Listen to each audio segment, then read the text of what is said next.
Welcome to Householders, a conversation about American life as Zen practice. I'm Inga Annie Wade. And I'm Kyosaku John Mitchell, and we're lay members of the Atlanta Soto Zen Center.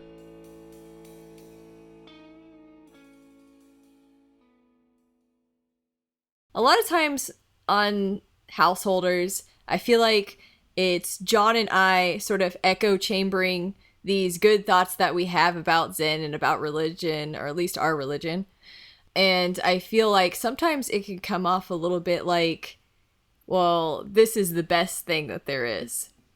And for us, it is. So, that is coming from a very honest place for, John and I, that we do feel like this is the best thing that we've had as far as spiritual practice. My thing is that for some people, it might kind of come off that, like, we are, in a way, like, putting down their spiritual practice by saying ours is the best. So I have my husband here today. He is a self-proclaimed atheist. I'm only saying self-proclaimed like because he says he's an atheist. I'm not just like saying that. But he's also a Buddhist. And I think that he can give us a different perspective on things because, a Buddhist with maybe a different kind of spiritual practice, one that's maybe not as centered around the spirituality of it, or the mystery, the magic. I don't know. But magic, also, I like that. I don't know if I have like a specific question for you. That makes perfect sense. I know what you're trying to get out of me. So yeah, I do proclaim to be an atheist. I'm a little more careful nowadays. I grew up in Romania. You'll probably be able to tell pretty soon from my accent, but it's much more okay to say you're an atheist in public over there than it is here. So, but yeah, I have that about me, and I also love Buddhism, and I think they're perfectly compatible. And you were saying that you guys think this is the best thing there is. I mean, I agree. I think it's up there. I can't think of any other spiritual practice. I mean, I'm not an expert by any means, but I love it. I'm really grateful you introduced me to it, Annie. As far as I think Annie wants me to kind of pick on things. The reason I think she was bringing this up, John, is because you. I think it was not the last episode, the episode before, the one where religious emotions episode. That's right. Okay, yeah. And you talked about devotion and how, maybe atheists are missing out on that. So, and we had a very, very good conversation, Annie and I, around that. It was a very deep episode. I listened to most, I think maybe all of your episodes so far. Maybe I still need to catch up on the last one, but. But yeah, so I had some thoughts. I thought, well, I think John's is selling us a little short here. I think we have some kind of spiritual sensibilities, even if we don't believe in anything. And so I think that's where it's coming from. I have a question about that. Yeah. You just said things like we have this and that. Who's we? Oh, I guess we atheists. Is that a group? Do you go to the atheist society together and get together with capital A atheists? Funny thing, John, there used to, I don't know if it's survived, but for a while there, I was into something called the Atheist Church, which was hilarious. I went, I think, twice, and then I thought, okay, this is kind of doesn't, it's two forms that don't really have anything to do with each other. They were trying to get the Christian form and kind of kludge it together with secular philosophy, and it was really weird. And they were singing, you're simply the best instead of Like hymns. singing hymns. Yeah, so it's just kind of not really doing much. So it's not them, I'm guessing. It's that not you're talking them. about. It's something I don't know. I mean, what do people? It's just something that I identify with loosely, very loosely, very. But if very you like, what is loosely. your definition of an atheist? It's someone who doesn't believe in God, or in, I guess you could say, God, supernatural, or, but Yeah, you that's you about said it. that it is a belief system in itself, and I guess like just not believing in God, that I guess that's a belief, but it's not really a system. Yeah. I mean, I personally learned about myself that I actually do have all kinds of beliefs and fixations and things that one of the first things I noticed, and it kind of made me question my what I thought at the time was this kind of dedication to atheism was the fact that just every day waking up in the morning, I have this kind of it's kind of like everyone does it. I think just this dumb feeling that everything's gonna be fine. It's not you're not gonna get run over. You're not gonna lose your job today. It's things are gonna work out some way or another, and the world, I guess more importantly, the world is okay, which that's probably where it starts getting a little fuzzy, because the world's it's not okay every day. There's a lot of bad things going on any given moment, and so I think it's just a general sense of optimism that even someone who doesn't radiate towards any kind of Wait, so religious you're practice. saying that like your belief in atheism makes you feel like everything's gonna be okay? No. I think this was there. It was there always. So this was a while back. I'm not the same person now. I think since being with you and us meditating together, I've definitely become a lot more sensitive to a sort of a spiritual appreciation of life, and but back then I was just a as a kid, just kind of trying, like, oh, I'm an atheist, I have to be something, right? Like I don't believe in God anymore, so I guess I'm this thing. Okay, so it was like and a point of like identification. yeah. But you're still an atheist. You still consider I yourself an atheist. Yeah, I mean, atheism, it's just I don't believe in God. Haven't believed in God in a long time, so it's just to me it's kind of a simple thing. I think maybe other people have other interpretations of that. Did you believe in God once? I did, yeah. Now when I was I think up until till I was a teenager, and then it kind of started fading away, little by little. It wasn't something very, very conscious. Can you? Is there anything you can tell us about what that was like to have it fade away? To have it fade away? Yeah. Well, yeah. I used to believe that prayer works. Well, I mean, maybe it does, but I don't believe it does anymore. And I would pray, and then it kind of, I started noticing it doesn't work. I'd pray for something and it wouldn't happen, and it's like, oh, that doesn't follow, or yeah. So I don't know what I was reading at the time. It's probably books. These damn books. They always get your mind full of stuff.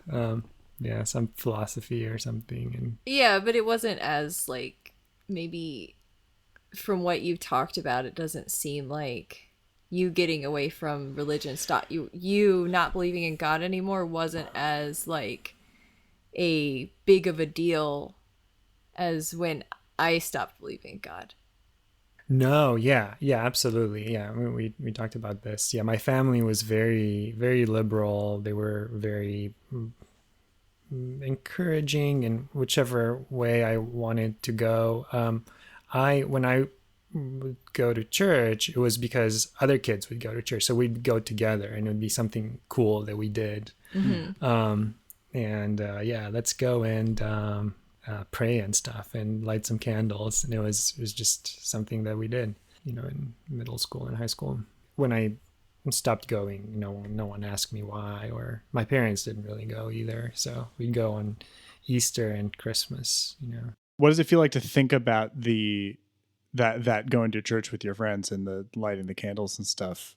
What do you think of that from here? It was nice. It was nice. Yeah, I think I've been searching for that my whole life since, and I think I found it now with Annie and Buddhism.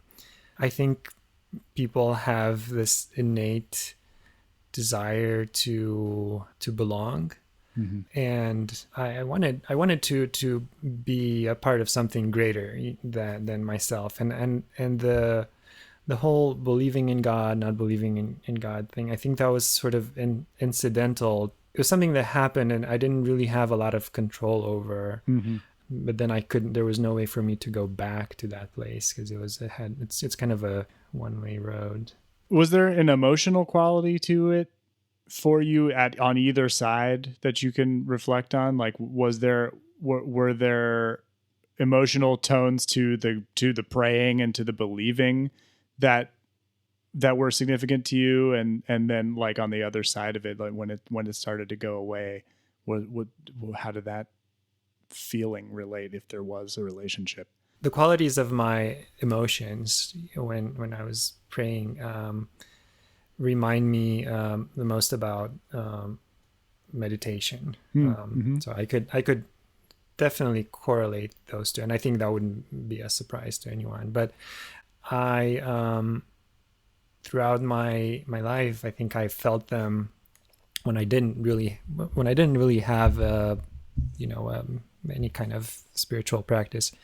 I think I would have those same emotions when I would read some, I don't know, Nietzsche or something, some, I'm not into Nietzsche, or I just as an example, I read kind of all over the place, not a nihilist. It's probably a bad example. Well, but, I mean, I think that you can get sort of a sort of spiritual feeling from other things besides religion.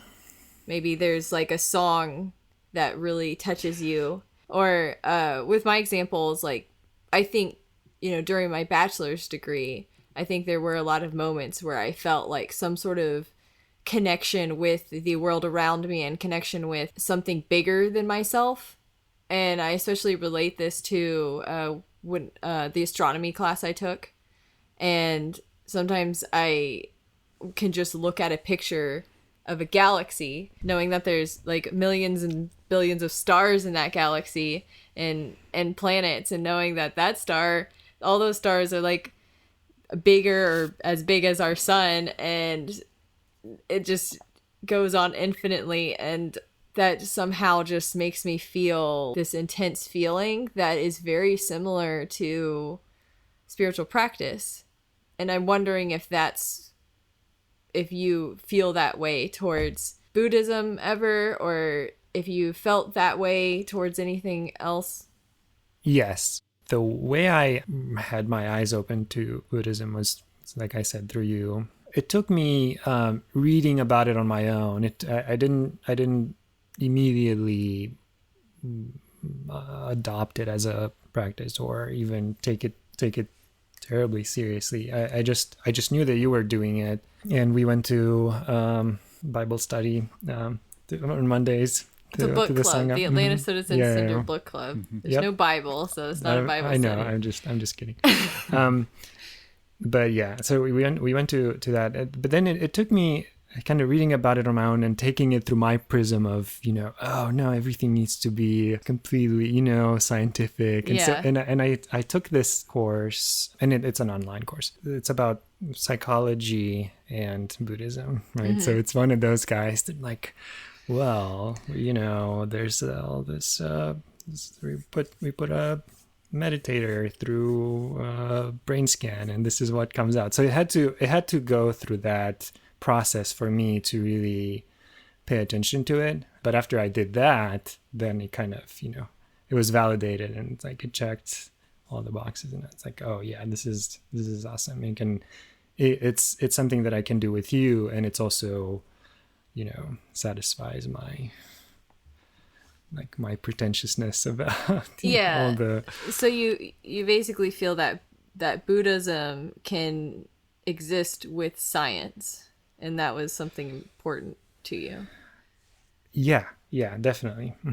And this, I think so. I think you can certainly find strands of Buddhism. I mean, probably the majority of it, the practitioners of Buddhism in the East that have, I think reincarnation is one of the traditional beliefs. I mean, I think there's a cosmogony, there's, the hungry ghosts, and there's a lot of, I think, things that I would call, superstitious elements to it. But I think Zen in particular is fairly, I don't know all that much about it, but I don't think it's as interested in those aspects. It's a very open religion. It's not it has to be, you have to stop believing everything else too. So I think that's also great.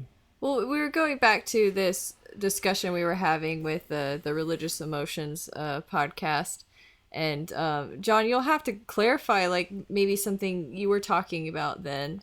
What I'm getting at what you were saying in that podcast, John, is that you thought that maybe some atheists would have a hard time experiencing certain religious emotions because they might not be maybe open to them. I don't think that I was really talking about atheists as a category. I think I was talking about a category that includes a lot of atheists. Okay. It includes a lot of religious people that I've been around too.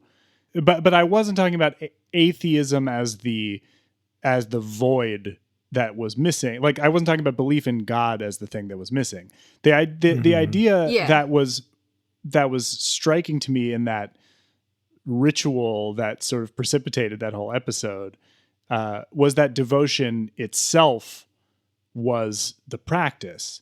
And that was actually kind of a radically non-theistic moment for me. It wasn't the content of it wasn't really about anything external. It was about a giving over of myself to a practice rather than to a being of any kind. And what my concern was really, what I should have really said at the beginning of this about the category that I was talking about is that it includes a lot of Buddhists. I was really talking more about a kind of Buddhism that I think is really devoid of important religious emotions. And it does happen to be that many of those Buddhists are atheists, and many of them came to Buddhism as a way to flee theistic religions that they were raised in, and chose Buddhism because it was, I don't know, rationalistic, intellectual in nature, which is a characterization that I do not agree with, but it is a way of looking at it that I think a lot of people come to it with. And so they come to it as this philosophical premise, and the practice is some sort of extension of beliefs, but it isn't a devotional practice, because devotion is close to superstition for a lot of people. A lot of Buddhist practitioners believe that the ritual elements of this religion are unnecessary because they are superstitious.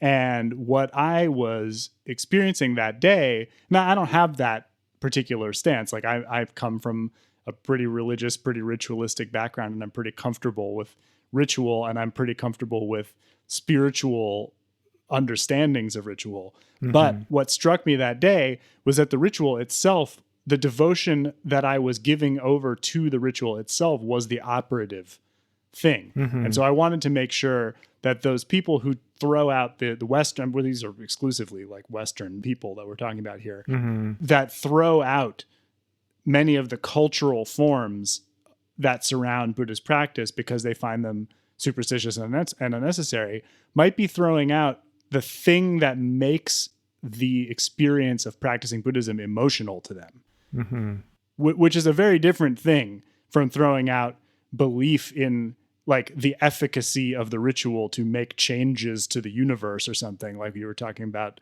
your understanding of prayer changing. Like, I mean, that's not the way we talk about it in Zen, right? We don't talk about, and Annie, we talked about the dedication of merit as like a sort of pseudo magical thing in that episode about like, we say these words that are to the effect of like, this merit that I've accumulated through this practice is dedicated to all beings. And we don't actually imagine that there's some sort of metaphysical transaction happening where like some like merit account in our body or something, or in our aura is drawn down and then like something is transmitted. That's not what it is. And it's not what it's for. But I get that's what it can sound like to someone who is outside of that sort of practice. To be fair, John, now that I think about it, those are some of the things that I have difficulty with. We Annie and I did talk about devotion, but we didn't get around to talking about merit and this idea of the practice being for the universe, not for yourself, and that's something that I don't meditate as much as you do, and I don't know as much as you do about Zen. I'm happy if I meditate every other day for a few minutes, but yeah, it's that you're right about that. That is something that is, I think, in just coming from a very secular place, it's a bit difficult to wrap your head around. I'm doing this for the world. I'm doing this for others, and you come from a primarily a selfish place, and I think it's also I've been reading a lot about the Enlightenment, and it's the Enlightenment thinkers, or that's what they went on and on about, is me, or the individual rights, and what does the individual need, what does the individual want, and then so on. And then later came a criticism of the Enlightenment, especially from more conservative philosophers, said it's not all about me, there's other things out there I think that is a draw to Zen Buddhism for a lot of Westerners, is that the practice feels very personal. But how does it feel to you? To me? Yeah. What is your experience with it? How does it feel? Like, if you don't feel like you're extending, like, well, I am, yes. So yeah, so to John's point about merit, yes, I do. So I do include you, in my, okay. It's that's an easy step. I can see how you could, enlarge that circle to include more and more people, but it's something that has brought me closer to you. And I read about this concept of oneness. I don't know, some Buddhist philosophies focus on oneness, everyone is one, and others focus on nothingness, but to me they're almost interchangeable. I don't know, it's kind of like two sides of the same I see why you would say that.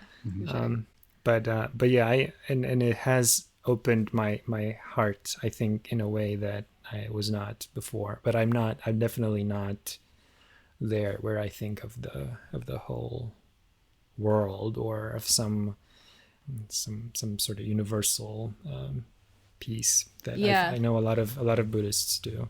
I have a question that turns this conversation on its head a little bit. Yeah. What do you think the self is? Oh, I know the answer to that one. I cheated. Do you? I have a little cheat sheet, but the correct answer is there is no self. Okay, well then, who are you talking about when you say that you're not focusing on the world or the circle? Where's the center of the circle that you're talking about? That's a very good question. I think there's, for at least for me, when I kind of go through, I'm not my body, I'm not my emotions, I'm not my feelings, I'm not even my plans or my worries, but I think I can let go of everything. So I think there's some kind of awareness. I guess the person who, I'm not sure how to I get what you're describe saying. it. Like, there's I something. can't let go of everything either. I want to. And I think that's maybe one of the goals I have in mind when I'm meditating. Like, maybe I'll learn how to forget myself or forget the self, you know. To know the self, you must first forget the self. Right. You know? Maybe consciousness would be a good word to describe it. I think maybe consciousness is the self, but So that's the self to you. to me, just to the me, consciousness. I'm sorry. Yes. So, but that's not. I don't think that's the right answer. Well, no, that's not the point. We're asking about your experience, not about like what we're not pop quizzing you on Zen Buddhism. What about you, John? How do you think about that? Well, I asked because I experience the stuff you're describing as the world or other people or some kind of lofty kind of moral intention about like other beings as more personal than the kind of thing you're describing. So when I say that I am doing a practice for the benefit of all beings, I don't really feel like I'm like keeping other people in mind or praying for them or something, like I'm familiar with that way of practicing. That is an understandable relationship to sort of the individual's spiritual experience in relation to the wider world. But that isn't what it feels like for me. It feels much more like identification with all of reality, so that it doesn't actually feel, it's like selfish is a word that you've used a few times. But the thing is, it's not like there's this dichotomy for me of selfish or selfless where I can be more selfless on the cushion and then I care more about other people. It's really much more about widening, like the circle, to use the words that you used, to me feels like the self. Like so that it's not consciousness as in my own like personal point of view in real time that I identify with. It's a relationship with the whole world that doesn't feel like it's separate from me. So so there is a way in which you could say this is a selfish version of morality or caring or compassion. But that's because the self is a capital S self, which is a thing that we do distinguish between in Zen, between sort of the personal ego and the identity of, like universal Buddha nature. Like there are a lot of words, like big, heavy hitting words we could throw around to describe what I'm talking about. But there is a sense of like a local self and a global self. And we understand the global self as the true self or the real self, but it's a self. So that's what the dedication is about to me. It's about remaining part of everyone, not about sort of giving myself up in service to others. Does that make sense? Yeah, no, that's awesome. Like I said, I can relate to that and how I feel about Annie, my wife. It's something that it's become fairly easy to do, not always, let's be just let's be real. But I do love her a lot, and I sometimes I feel like there's no difference between the two of us. There's, what's the point? I hurt her, it's gonna hurt me, and That does happen. and it's almost, it's almost obvious, but it's true. I would like to feel that way about everyone. I think everyone is connected on just like in my example with Danny. It's like, it's not going to be great for anyone if some people suffer. And I mean, does the philosophical, scientific part of you, I guess we were calling it atheist, but atheist is a lot of things, right? yeah, rebel against Does this that idea. does that make it harder for you to experience certain things in Buddhism? Yes, certainly. I mean, I think this can very quickly in my head, if I I'm open now, but if I were to just, I had a bad day, and I hear you say this, John, on the podcast on my way home, I could see myself going to a place of, oh, this is just, it's kind of a hippy dippy, everyone, we are all, I don't know, one love, one spirit, so I am susceptible to that sort of talk. no, sorry, I didn't, I don't, I was just trying to, my preconceptions do come up every once in a while, and there are some things that just seem really really hard for me to grasp, and I don't, I don't try all that hard. If it's something that I think it's just a little bit confusing, or I don't see myself there, I think I just need to, just learn little by little. Householders is a production of the Atlanta Soto Zen Center in Atlanta, Georgia, and the Silent Thunder Order. Find us on the web at aszc.org. Our Sangha depends on your support. You can donate by PayPal to donate at storder.org. Gasho.